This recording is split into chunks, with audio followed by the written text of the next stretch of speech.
ఆ, సరే అయితే చూద్దాం. విజయప్రసాద్ రెడ్డి నా ఆ, చూడు ఏం చెప్తాడో చూడు రే. ఏంటంట చాలాసార్లు చెప్పిండంట ఆయన వాక్యంతో మాట్లాడతాడని. మరి వాక్యమే నమ్మాలా కదా. సరే, ఇంకొకటి కూడా నేను చెప్తా. అంటే ప్రతి ఒక్క కొంతమంది ఈ లేఖనాలు రానోళ్ళు, అదే లేఖనాలు రానోళ్ళు నీరస్థాపన చేస్తారు అన్నట్టు. నీ నోట్లో ఏమో నేను తంబాకు వేసుకోకుండా ఒక్క నిమిషం కూడా ఫస్ట్ అది ముంచి మాట్లాడు. అరే మెంటల్, నాది పనులే అట్లా ఉన్నాయి రాములే. నేను గుట్కాలు తిని నా పనులు అట్లా అయినాయి, అర్థమైందా? ఫస్ట్ ఆ సంగతి అది చూసుకోరు. నేను వీడియోలు చేసేటప్పుడు నేనేమి తంబాకు గుట్కలు వేసుకోను. తంబాకు వేసుకుంటే ఎట్లా రా నేను మాట్లాడేది. ఫస్ట్ సంగతి నేను ఇక్కడ వేసుకుంటా, అది గుర్తుపెట్టుకోరి. ఫస్ట్ సంగతి నేను ఎట్లా మాట్లాడేది వీడియోలో. ఎవడాడు చెప్పినాడు అంటే ఏం చెప్పలేకపోతే నోటికి ఏదో వస్తుంది వాగుతారా. సరే అది పక్కకు పడి ఫస్ట్ అయితే నేను ఏం లేఖనాలు చెప్తున్నా అది చూడరి. నేను లేఖనాలు చెప్తున్నా సత్యమా కాదు అది చూస్తారా, లేకపోతే నా నోట్లో ఏముంది అది చూస్తారా. నా నోట్లో ఏం లేదురా నాయన. నేను వీడియోలు చేసేటప్పుడు ఏం వేసుకోను. పిచ్చి వేదాలారా. నా పనులు అట్లా పడిపోయినాయి తిని నలిమి మీకు ఇంకోటి పనులు తోమో బ్రష్ చేయ ఫస్ట్ సంగతి, అర్థమైందా? బ్రష్ కొనాలి నేను. బ్రష్ కొనాలి ఇంతవరకు పేసే వాడతలేదు నేను. మరి ఎట్లా తోమితే తెల్లగా అవుతుంది ఏమో చూద్దాంతి. తోముదాం అనుకుంటున్నాను కానీ చూద్దాంతి ఆ తర్వాత సంగతి. ఫస్ట్ నేను ఏ లేఖనాలు చెప్తున్నా సత్యం చెప్తున్నా చూడాలన్నా లేదా. సరే, ఫస్ట్ విజయప్రసాద్ రెడ్డి ఏం చెప్తాడో చూడు ఒకసారి. ఏంటంట సరే ఒకసారి చూడు, ఫస్ట్ అయితే చూడు. నేను ప్రార్థన చేసినప్పుడు దేవుడు తన వాక్యం ద్వారా మనతో మాట్లాడతాడని చాలా సార్లు మీకు చెప్పాను కదా. అలా నా ప్రభు నాకు ఇచ్చిన సమాధానం, ఎక్కడ ఇద్దరు ముగ్గురు నా నామాను కూడుకుంటారో అక్కడ ఆయన ఉంటానన్నాడు. ఆయన సత్యం ఎక్కడుంటే అక్కడ ఉంటాడు. సుశీరా ఏమంటాడు విజయప్రసాద్ రెడ్డి. సో వాక్యాన్ని నమ్మాలని ఎన్నోసార్లు చెప్పిండంట. సో రైట్, మరి ఎక్కడ యేసుప్రభు ఎక్కడుంటాడంట? సత్యం ఎక్కడుంటే అక్కడ ఉంటాడంట, అంతేనా? సత్యము ఎక్కడుంటే అక్కడ యేసుప్రభు ఉంటాడంట. ఎక్కడైతే ఇద్దరు ముగ్గురు ఆయన నామంలో ప్రార్థిస్తే అక్కడ ఉంటాడంట. ఇద్దరు ముగ్గురు అయినా 1,00,000 మంది అయినా ఎంతగా ఓలైనా కానీ భయ్, ఎక్కడైతే ఆయన నామం ఉంటుందో అక్కడ ప్రార్థన చేస్తే యేసుప్రభు ఉంటాడు. కాబట్టి సత్యం ఎక్కడ ఉంటుందో యేసుప్రభు అక్కడ ఉంటుందంట విజయప్రసాద్ రెడ్డి చెప్తున్నాడు. మీ విజయప్రసాద్ రెడ్డి తోప్ సింగ్ చెప్తుండు. మరి సత్యం ఎక్కడ ఉంటే యేసుప్రభు అక్కడనే ఉంటుంది కదా. ఎందుకు మీకు ఇవన్నీ ప్రతి ఒక్క పాస్టర్ని తీసి చూపించాలంటే మీకు డైరెక్ట్గా చెప్తే నమ్మరు కదా. కాబట్టి మీ పాస్టర్ ఏం చెప్పారు చూపించి చెప్పాలి కదా. చూసిరు కదా ఏం చెప్పబట్టే. సత్యం ఎక్కడ ఉంటే అక్కడ యేసుప్రభు ఉంటాడు. మరి దుకాణం బంద్ చేయి విజయప్రసాద్, నువ్వు బంద్ చేయి, మీ పీడి సుందరరావు బంద్ చేయరి, మీరందరూ బంద్ చేయరు ఫస్ట్. అసలు ఇదంతా కాదు. నేను ఒక మాట చెప్తాగు.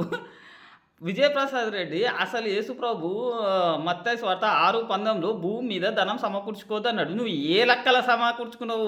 ఎవరిచ్చిన మీకు పర్మిషన్? ఫస్ట్ సంగతి మీరు యాదకులు గారు ఏమి గారు ఏంది కాదు. సరే, ఫస్ట్ అయితే ఏం చెప్పిండో చూద్దాం. ఏంటంటే సత్యం ఎక్కడుంటే అక్కడే యేసుప్రభు ఉంటాడంట. ఎక్కడైతే ఇద్దరు ముగ్గురు ఆయన నామంలో ప్రార్థన చేస్తే అక్కడ ఉంటాడంట. కాబట్టి వాక్యాన్నే నమ్మాలంటే ఎన్నోసార్లు చెప్పిండట. సరే, నేను వాక్యమే చూపిస్తాను. మరి నువ్వు నమ్ముతావా విజయప్రసాద్?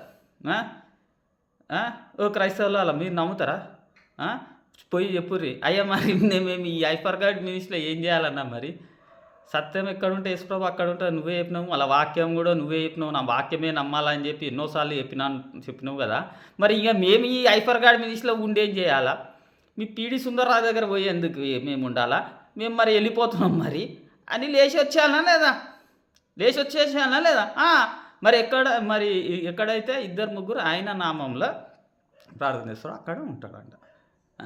మరి ఉన్నాడా లేడా అని చూసుకుంటే మరి ఉన్నాడు. ఎక్కడంటే ప్రకటన గ్రంథం 14వ అధ్యాయం 1వ వచనం. వాక్యమే నమ్మాలి కదా. ఎన్నోసార్లు చెప్పినట్టు కదా మీ అన్నయ్య. సో ఏముంది వాక్యంలో? ఇది లేఖనం నిరార్థం కానేరదు అని యేసుప్రభు చెప్పిండు. ఆయన చెప్పిన ఏ మాట కూడా తప్పిపోదని బైబిల్ ఉంది. రైట్. ఏంటంట ప్రకటన గ్రంథం 14వ అధ్యాయం 1వ వచనం. ఆయన నామము ఆయన తండ్రి నామము నొసలియందు లిఖించబడిన 1,44,000 మంది ఆయనతో ఉండరు. సత్యం ఎక్కడ ఉంటే అక్కడ యేసుప్రభు ఉంటారన్నారు కదా నీ అన్నానే. మరి ఎక్కడ సత్యం ఎక్కడుందని తెలుస్తుంది? ఇప్పుడు లేఖనమే వాక్యాలే కదా నమ్మాలా. ఎక్కడుందని సత్యం తెలుస్తుంది? ఆయన నామము ఆయన తండ్రి నామము నొసలియందు లిఖించబడిన 1,44,000 మంది ఆయనతో కూడా ఉండ్రి. ఆయనతో గుడురు అంటే ఎవరి దగ్గర సత్యం ఉంటుంది? ఆయన నామము ఆయన తండ్రి నామం పెట్టిన వాళ్ళ దగ్గర సత్యం ఉంది కాబట్టి వాళ్ళు ఆయనతో కూడా ఉన్నారు. కాబట్టి మీరు ఎక్కడ ఉండాలా? ఇద్దరే కానీ ముగ్గురే కానీ 1,00,000 మంది కానీ 50,000 మంది కానీ ఏడికి పోవాలి? ఆయన నామం ఎక్కడుందో అక్కడనే కదా మొరబెట్టాల్సింది. ఆ వాక్యంలోనే కదా ఉండి మొరబెట్టాలి. మీరు మరి హైపర్ గాడ్ మినిస్ట్రీలో ఏం చేస్తున్నారు? ఈ విజయప్రసాద్ రెడ్డి దగ్గర ఏం చేస్తున్నారని అడుగుతున్నా.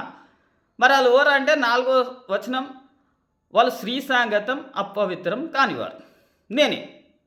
నేనే మళ్ళీ అది మళ్ళీ వాళ్ళు దేవుని కొరకు గొర్రెపిల్ల కొరకు ప్రధాన ఫలంగా ఉండుటకై మనిషిలో నుంచి కొనబడిన వారు. ఎవరు వాళ్ళు? నేను. మరి ఫలించిన వాళ్ళు అగ్నిగుండంలో పడతారు. ఆ ఫలించిన వాళ్ళు కూడా నేనంట. మళ్ళీ ఇది లేఖనం, మరి ఇది సత్యం కదా. మరి మీ విజయప్రసాద్ రెడ్డి చెప్పింది కదా, లేఖనాలు నమ్మాలంట, అంటే వాక్యాన్ని నమ్మాలంట. కాబట్టి ఏంటిదంట, ఎక్కడైతే సత్యం ఉంటుందో అక్కడ యేసుప్రభు ఉంటాడంట. మరి సత్యం ఎక్కడ ఉందని చూసుకుంటే నా దగ్గర ఉంది, ఎందుకంటే నేను యేసుప్రభుతోనే ఉంటున్నా కాబట్టి. మరి ఇప్పుడు మీరు విజయప్రసాద్ దగ్గర ఉండి ఏం చేస్తారు అంటున్నా. కాబట్టి చెప్పు మీ అన్నయ్య మేము పోతున్నాం, టాటా బాయ్ బాయ్ అని చెప్పాలి మీరు. అయినా కానీ మీరు అలానే ఉంటారంటే మీరు సాతానికి లోబడిపోయినారు, మీరు ఊహ కల్పన కథలకు లోబడిపోయినట్టు అంతే. మీరు లేఖనాలకు దేవునికి భయపడినవారు కాదు. దేవునితో యేసుప్రభుతో ఉంటే సేఫ్ సురక్షితంగా ఉంటారా లేదా? అది యేసుప్రభుతో ఉంటే. యేసుప్రభుతో నేను ఉంటున్నా, మీరు ఉండాలంటే నా ఎంబడి ఉండాలా. నా ఎంబడి లేకుండా వేరే ఎవ్వరితో ఉన్న సాతాన్తోనూ ఉన్నట్టే, అంతేనా కదా? అంతే. కాబట్టి ఆ ప్రకటన గ్రంథం 14వ అధ్యాయము 1-4 వరకు చూసుకుంటే అది నేనే, రైట్. మరి నాతోనే ఉండాలా. సో మీ అన్నయ్యకి చెప్పుర్రి, అన్నయ్య ఇక మేము పోతున్నామని చెప్పాలా. మీరు మరి చెప్తారా చెప్పారా ఇక మీ ఇష్టమా. బంద్ చేయమను, విజయప్రసాద్ రెడ్డిని బంద్ చేయమను. అట్లనే ప్రతి పాస్టర్ అమ్మో అందరినీ మర్చిపోదు, కొన్ని వాడినప్పుడు అందరినీ కూడా వాడాలి.